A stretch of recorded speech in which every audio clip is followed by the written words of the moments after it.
Hello everyone, it is MechLord, and today we are playing Exosisters. And I know what you're thinking. You're looking at this deck list and you're saying, wait, there is only 4 Exosister main deck monsters, 3 of which are Exosister Alice. How can you call this an Exosister deck? Well, I will explain this very shortly, but first, can you do me a favor and subscribe to the channel if you haven't already? I am trying to reach 7,000 subscribers before my birthday, which is going to be on Monday. Monday, May the 5th is when I turn 7 years old, me personally. So it would mean a lot to me if I could reach 7,000 subscribers by the time that I turn 7. So, Exosisters is one of the archetypes that got newly released into Duel Links. I'm trying to think of another archetype that got released in the newest mini box, but I can't think of any because most of the archetypes that are in the new mini box are support for other archetypes.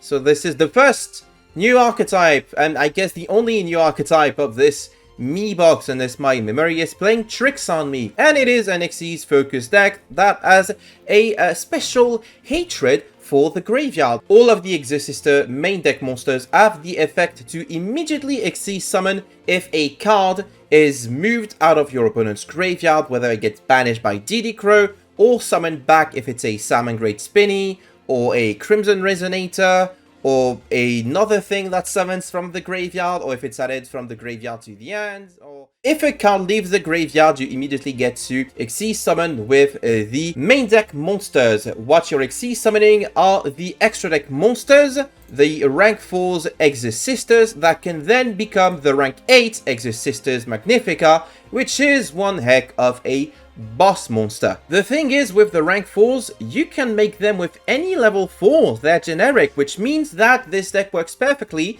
with decks that have very easy rank 4 engines, such as Spring Guns, Time Thieves, Spirits, but also Performages. Performages is one of the decks that used to be part of the metagame just a little bit less than a year ago, thanks in no small part to the skill Performage Showtime, which, between other things, allowed you to replace any given Performage in your hand with any other Performage in your hand, and allows you to replace any monster on your field with a Performage from your deck. So the basic idea is, you want to get access to Trick Clown.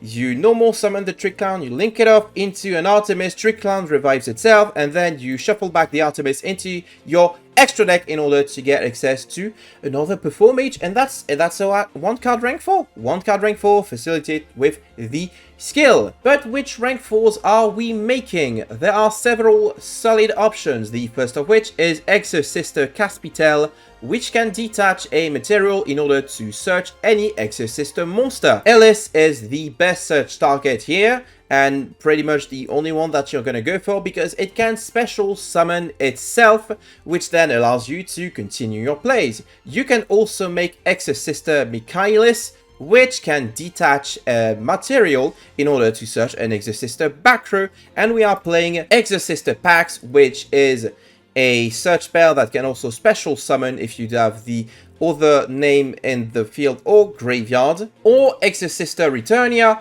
which is Insane Disruption. What's the monster on Exosister Returnia? Is it actually known? Is it on a wiki? According to Yu-Gi-Oh! Card game artworks, the demon they are fighting is Asmodeus. Alright, and then like I've mentioned before, you can turn these 2 rank 4s that you've made into Exosister Magnifica. It's even the same woman on the card art, isn't that cool? Exosister Magnifica has 3 incredible effects, the first of which is that it can attack twice during each battle phase, so this card is a no TK on its own. It can also detach in order to banish a card that your opponent controls without targeting, and if your opponent activates a card, you can select one of the Xyz materials attached to this card and return it to the extra deck and immediately Xyz summon that monster that you return using the Magnifica as material, which is pretty cool because that means you get to float from Magnifica back into the Michaelis, which also has the effect, if it is summoned this turn, to banish a card that your opponent controls, but this effect does target. There are other Exosister rank 4s. Sophiel is there, I guess, you know, if it prevents players from activating monster effects in the graveyard. Well, not just monster, but any card effects in the graveyard on the turn that it is Exceed summon. So that comes up against a couple. It's basically a Beast Dweller, so it's basically good in the same scenarios where a Beast Dweller is good. And also, this one can detach in order to bounce a card back to the end. So that's why we are playing it, and not something less interesting like, say, Exosister Gibrin, which is not a bad card, but it's not as good, and our extra rating is kind of tight. And I really like playing Evil Swarm Exciter Knight. It really simplifies game states. Speaking of Exosister cards, we are not playing. We are playing Ellis, because this one specials itself, and we are playing Stella, because this one can special another Exosister. And they're both named on the other card, which means they work well with Exosister packs. But we are not playing Exosister Irene, which is a cycler. It's not great. And we're not playing Irene's counterpart Exosister Sophia, which would be cool, except it doesn't bring itself out super easily, and you have to put more effort to make these two work compared to Ellis and what's this guy's name? Ellis and Stella. What's this guy's name? At least I'm woman. We are also not playing Exosister Armament because I don't like it. Exosister Carpet Divum, which is cool and all, but you'd rather be using your search for Eternia, which is an insane disruption. Allows you to immediately banish a card from the other graveyard and then either immediately Xyz summon, or if you already Xyz summon this turn, say you've used a Magnifica's effect in order to Xyz a Mechidus, you get to banish another card. So you have access to plenty of disruption with this one simple card, which is not the case of Exosister Varus, which I'm not too personally fond of. And the rest of the deck is just tech cards. We're playing Forbidden Droplet because it's one of the best cards that you can be playing. We are playing Mind Control because we are playing Performages, and going second, this card is pretty cool. But then again, I'm a bit concerned about the ratios, because sometimes you'll open a hand of only one monster. I'm thinking, you know, if there's a card speak up, it's probably the Mind Control. Maybe you don't need 2 Returnias, maybe you only need 3 Paxes, so you could easily play the deck with only 2 Paxes and 1 Returnia, and it would still be pretty good in my opinion. I think this is a good deck. But enough yapping about Catholic women, let's see what these nuns can do.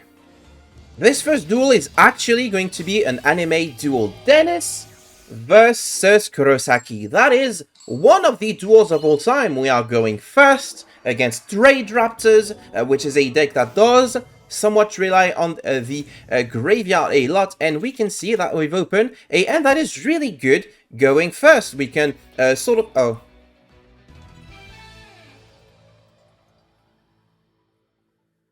Alright then, the play was to get rid of the damage juggler with the skill. You have Trick Clown, normal Trick Clown, make Magistus, and then with the damage juggler, search a Hat Tricker, and then you have a bunch, you can make a bunch of... I guess our opponent didn't want to see us through, so that's a shame. This here duel is going to be against Ancient Gear, another deck that has gotten support with the newest mini-box, a Meta Destroyer, if Predators are to be believed, which they are not. But this deck is so powerful because it prevents you from doing anything. You can do anything against Ancient Gears. Their cards are just too powerful. How are you supposed to do anything?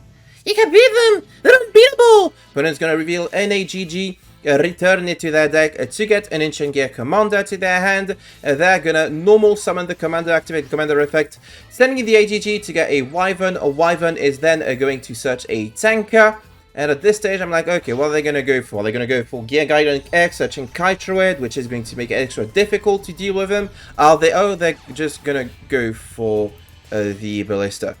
Alright, let's see what the next part of that combos are. Okay, so there's a Gear Town. They decided to go for Gear Town. Activating Gear Town and passing.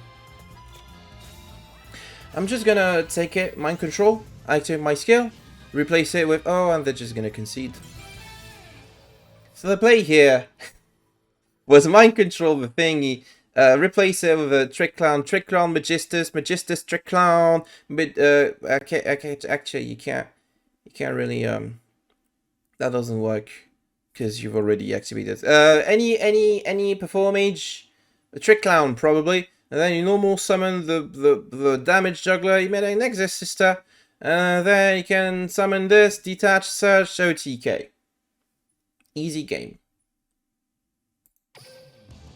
Alright, this time it's a real duel, I promise, no more fake outs. This is a duel that actually took place and had several turns before my opponent conceded, I think. Anyway, this time we're going to go first, so we're going to get to showcase the basic turn 1 setup that you should be aiming for. This hand is fine, but not great. We're going to start with an Exosister Pax in order to get a Stellar, and then we're going to get the Stellar. Stellar is going to special summon the Ellis. At this stage, you know, I could have just summoned Ellis and then activated Pax and immediately summoned the Stellar, but I wanted the Stellar effect in order to gain 800 life points. Hey, Hat Tricker's there also.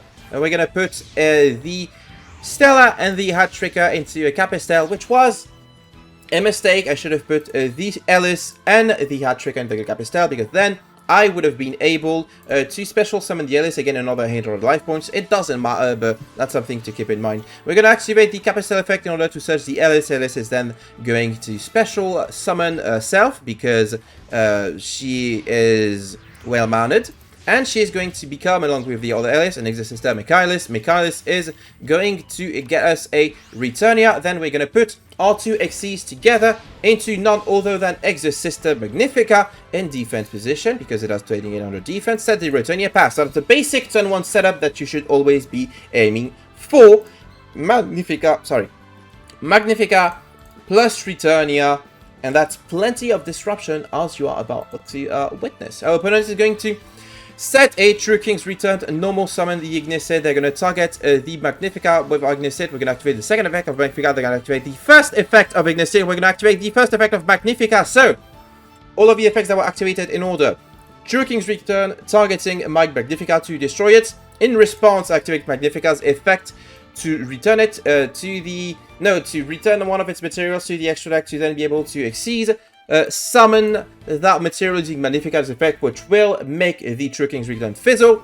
In return, they're going to activate the Ignis Eat effect in order to get a True Draco continuous spell and activate it. And last but not least, I'm going to activate the Magnifica, detaching the Capistel, not the Michaelis, the Capistel. It is very important that we keep the Michaelis attached in order to banish that Ignis Eat. Average Exosister chain, by the way. So, the chain resolves, we banish that, they're gonna get a Disciple, and we return the big woman to the extra deck, I forgot her name, Magnifica to the extra deck in order to summon a Michaelis. And True King's Return is going to fizzle. At end of resolution in a new chain, I'm going to use the Michaelis. Since it was Xyz summoned this turn, she can banish the Disciples of a True Draco Phoenix. I gotta put my opponent on better habit, and unfortunately for me, they do have a True Draco Heritage, which they can activate and draw an additional card off of it. They're gonna activate Dragonic Diagram. That's 2 cards. I'm thinking this is the perfect time to activate Exosister Returnia, targeting the Dragonic Diagram to banish it, and then I will activate the second effect, since I have Xyz summoned this turn, in order to banish the True Draco Heritage, which will leave my opponent with 2 cards in hand, and these better be enough, and they were not. So I guess I kinda lied when I said a couple of turns happened. That was literally turn 2. Exosisters. And our last replay of the day will be against, you guessed it, you probably didn't though, Subterrors. We're going second against Subterrors. You know, that fun. One of my least favorite decks, historically, like of all Yu-Gi-Oh! History, my least favorite. We're gonna activate the skill, get the Hidden City, great. Activate Hidden City. Gonna search a Fiendus. I'm gonna summon the Fiendus. Flip the Fiendus face down in order to get a Guru face down. That's great. Humostrix is gonna summon itself because they already had it in hand.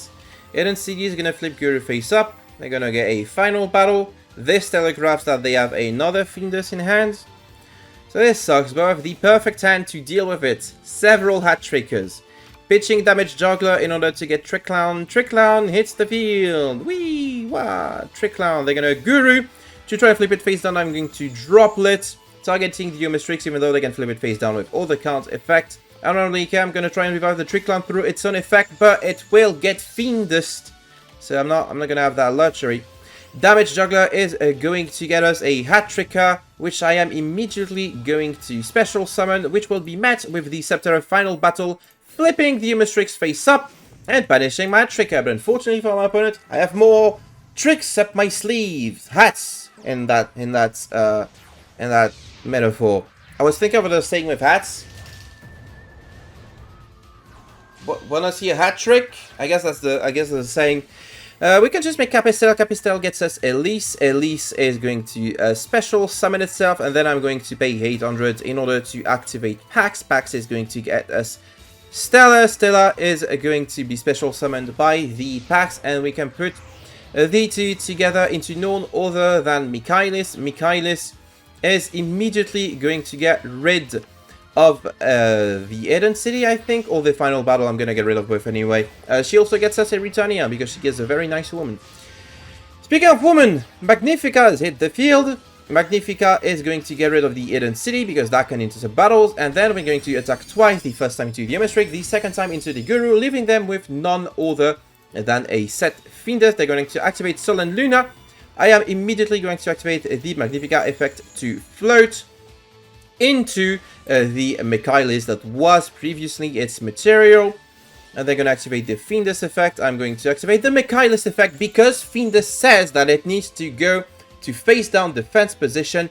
And if it does, you get to special summon a Subterror. But if it doesn't, nothing happens. So if I get rid of it, it can't flip to face down defense position.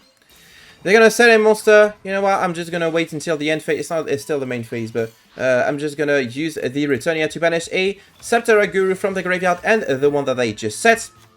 Going to detach from the Michaelis in order to get a Pax. Pax is going to get us the Elise, which I am going to special summon and then activate my very fair, very balanced skill in order to replace it with a Trick Clown, because that actually makes lethal. That is just lethal.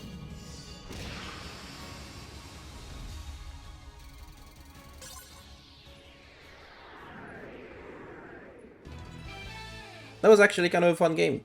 That was actually kind of neat. And that's the deck. I'll be honest, I think that out of all the new decks from this mini box, Exosisters is the one that has the most meta potential. Not only because it is an anti-graveyard centric deck in a format where the graveyard is ever so important, but also because it has access to, I'm gonna repeat that, but also because it has access to so many forms of disruption that can make it somewhat difficult to interact with, and it's also a pretty fun, pretty consistent deck. I've also mentioned that I would be testing out a Spirit version, so we'll see how that goes, but for the time being, I used to be an Exosisters hater, or denier. I used to think this deck was, not really all that cool, not really all that interesting. I've changed my mind. I actually really like Exosisters now. But what do you think about this deck? Let me know in the comments of this video. Make sure to like it if you liked it. And also, like I've said in the intro, make sure to subscribe so that I can reach 7 subscribers by the time I am 7,000 years old. Wait, if you would like to support me further, you can check out my Ko-fi in the video description, where you can make a one-time donation or a monthly pledge. And I would like to take this opportunity to thank my Ko-fi donators in the forms of Dingus, Owdish Boy 0, Jimmy, Zinnia, Yannick, Sile, Mark Lu, Fortunello 16, Hulk Price, the Abyss Actor Guru, and Exorcist. Thank you all for the support. At time of recording, I am still in the process of figuring out exactly what Odd Eyes does. It seems to me like it's just a classic Pendulum Vomit kind of deck until you get lethal type of strategy. But maybe, just maybe, there's something more interesting or intricate that I haven't considered yet. Probably not though, but feel free to tell me in the comments if I'm wrong about that. And that will be it for today's video. Thank you for watching once again. I hope that you have a fantastic end of the week, and I will see you all next time.